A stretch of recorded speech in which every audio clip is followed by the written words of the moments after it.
Assalamualaikum warahmatullahi wabarakatuh. Selamat pagi semuanya. Salam sehat dan sukses selalu. Kembali lagi dengan pelajaran sosiologi. Sebelum memulai pelajaran, mari kita berdoa. Menurut kepercayaan dan agama masing-masing, berdoa dipersilakan. Berdoa selesai. Lalu, siapkan buku paket dan buku catatanmu. Kita memasuki bagian akhir dari bab 4, bab konflik, kekerasan, dan perdamaian. Pada pertemuan kali ini, catatan keseluruhan bab ini akan dikumpulkan. Sudah siap? Mari kita mulai.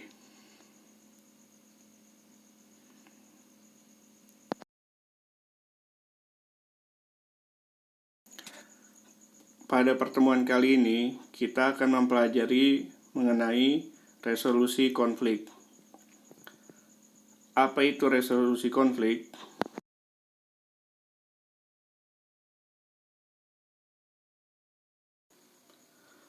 Menurut Mendes, resolusi konflik merupakan kemampuan untuk menyelesaikan perbedaan dengan yang lainnya, dan merupakan aspek penting dalam pembangunan sosial dan moral yang memerlukan keterampilan dan penilaian untuk bernegosiasi, kompromi, serta mengembangkan rasa keadilan.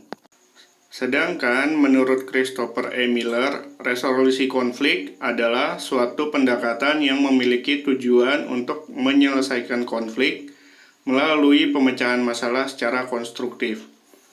Sedangkan menurut Wiseman, resolusi konflik adalah sebuah tindakan pemecahan masalah bersama atau solve a problem together. Dari pemaparan tersebut, maka dapat ditarik kesimpulan bahwa yang dimaksud dengan resolusi konflik adalah suatu cara individu untuk menyelesaikan masalah yang sedang dihadapinya dengan individu lain secara sukarela. Resolusi konflik juga menyarankan penggunaan cara-cara yang lebih demokratis dan konstruktif untuk menyelesaikan konflik, dengan memberikan kesempatan pada pihak-pihak yang berkonflik untuk memecahkan masalah mereka sendiri atau melibatkan pihak ketiga apabila masalahnya tidak bisa diselesaikan sendiri.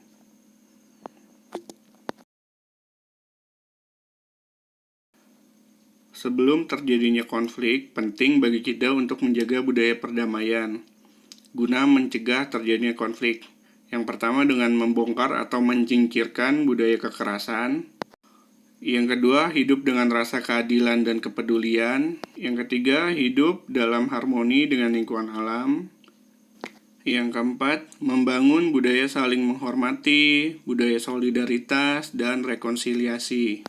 Yang terakhir, mengembangkan prinsip damai dalam diri, sehingga berupaya menciptakan kedamaian di masyarakat.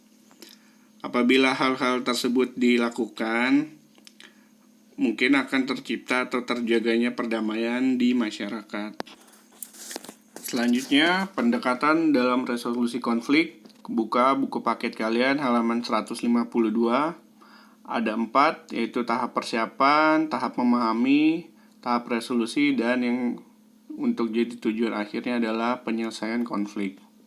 Di tahap persiapan sebelum beresolusi konflik yang akan dipecahkan, maka kita perlu mempersiapkan hal-hal seperti apabila kita menjadi pihak yang berkonflik, kita harus jujur menceritakan siapa diri kita yang sebenarnya kepada orang yang akan menyelesaikan permasalahan tersebut atau permasalahan konflik kita.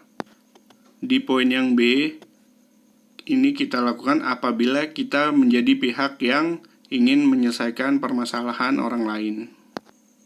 Tahap yang kedua, konflik yang terjadi harus dipahami terlebih dahulu dengan cara apabila kita menjadi pihak ketiga yang menyelesaikan konflik, kita harus belajar menjadi pendengar yang baik bagi mereka yang berkonflik. Lalu apabila kita menjadi pihak yang berkonflik, kita harus menceritakan secara detail permasalahan konflik yang sedang kita alami. Hal ini dilakukan guna mencari solusi yang tepat agar menyelesaikan permasalahan yang terjadi. Tujuannya adalah untuk menyelesaikan konflik tersebut. Nah, kita masuk pada poin penting pada pertemuan kali ini, yaitu upaya penyelesaian konflik. banyak istilah-istilah yang mungkin baru kalian ketahui. Jadi harus kalian pahami, kalian ingat, dan kalian catat. Yang pertama, upayanya yaitu konsiliasi. Konsiliasi merupakan bentuk pengendalian konflik yang dilakukan melalui lembaga-lembaga tertentu yang memungkinkan diskusi dan pengambilan keputusan yang adil di antara pihak-pihak yang bertikai. Kalian lihat contoh di sebelah kanan, konflik antara buruh dan pemilik perusahaan, di mana buruh menuntut untuk kenaikan upah. Nah, lembaga yang bisa menjadi pihak yang untuk mengadakan diskusi yaitu adalah Kementerian Ketenagakerjaan.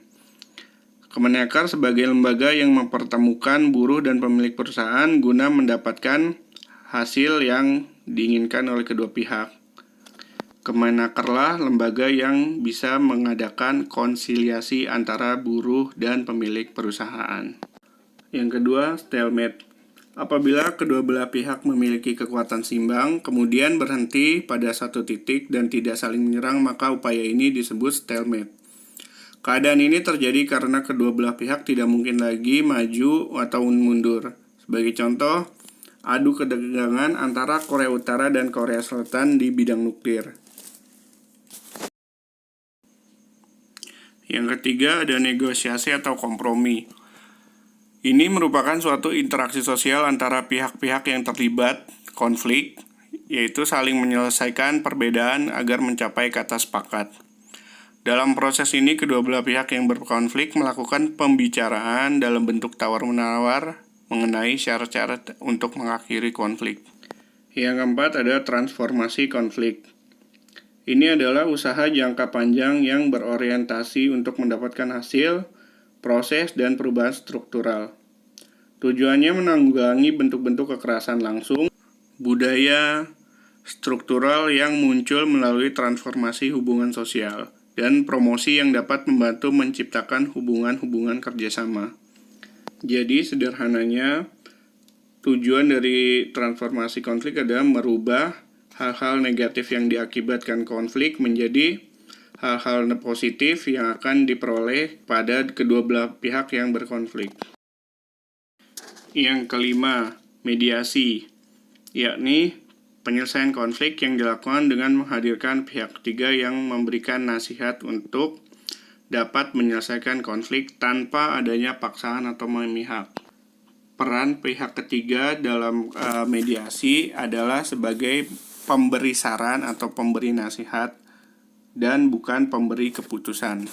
Misalnya Bu Jenny yang berkonflik dengan Bu Jarwo karena hewan peliharaannya yang sering buang air di halaman Bu Jenny.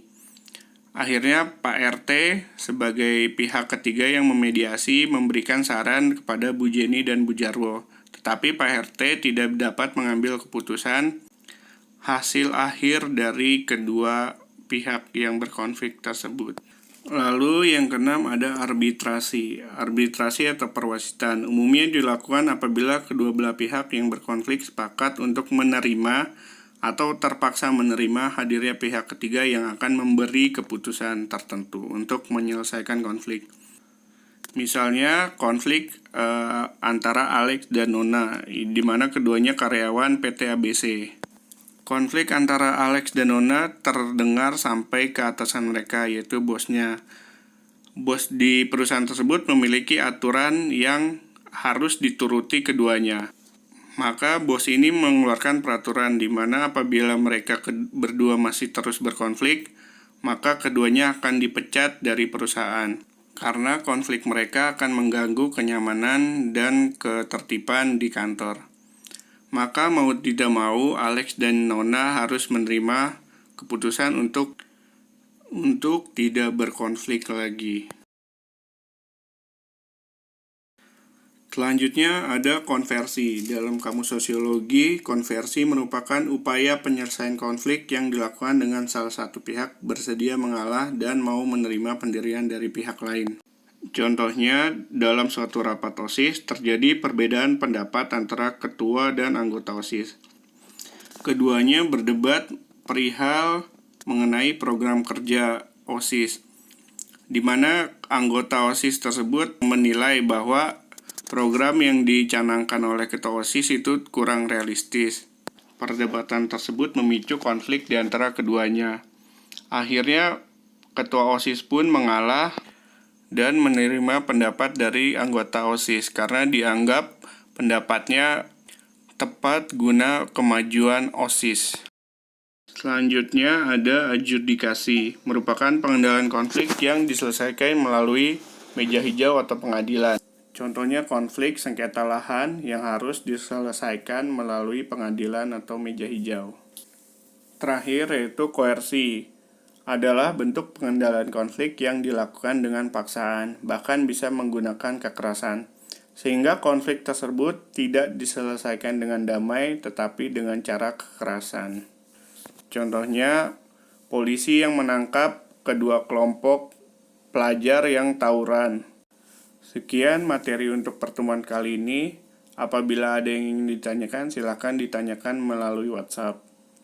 Jangan lupa materi kali ini dicatat. Catatan silahkan dikumpulkan melalui Google Form yang sudah saya sediakan. Catatan yang dikumpulkan adalah catatan keseluruhan bab konflik, kekerasan, dan perdamaian. Dikumpulkan dalam bentuk foto dan dijadikan PDF dalam satu file. Dengan maksimal ukurannya adalah 10 MB. Jangan lupa absen. Bagaimana cara absennya nanti kalian lihat di Google Classroom kalian masing-masing. Oke, saya rasa cukup sekian dari saya. Terima kasih yang telah mengikuti video pembelajaran ini dengan baik. Jaga selalu kesehatan. Sampai jumpa di pertemuan berikutnya. Semoga kita selalu dalam lindungan Allah. Terima kasih. Assalamualaikum warahmatullahi wabarakatuh. Selamat pagi. Dadah.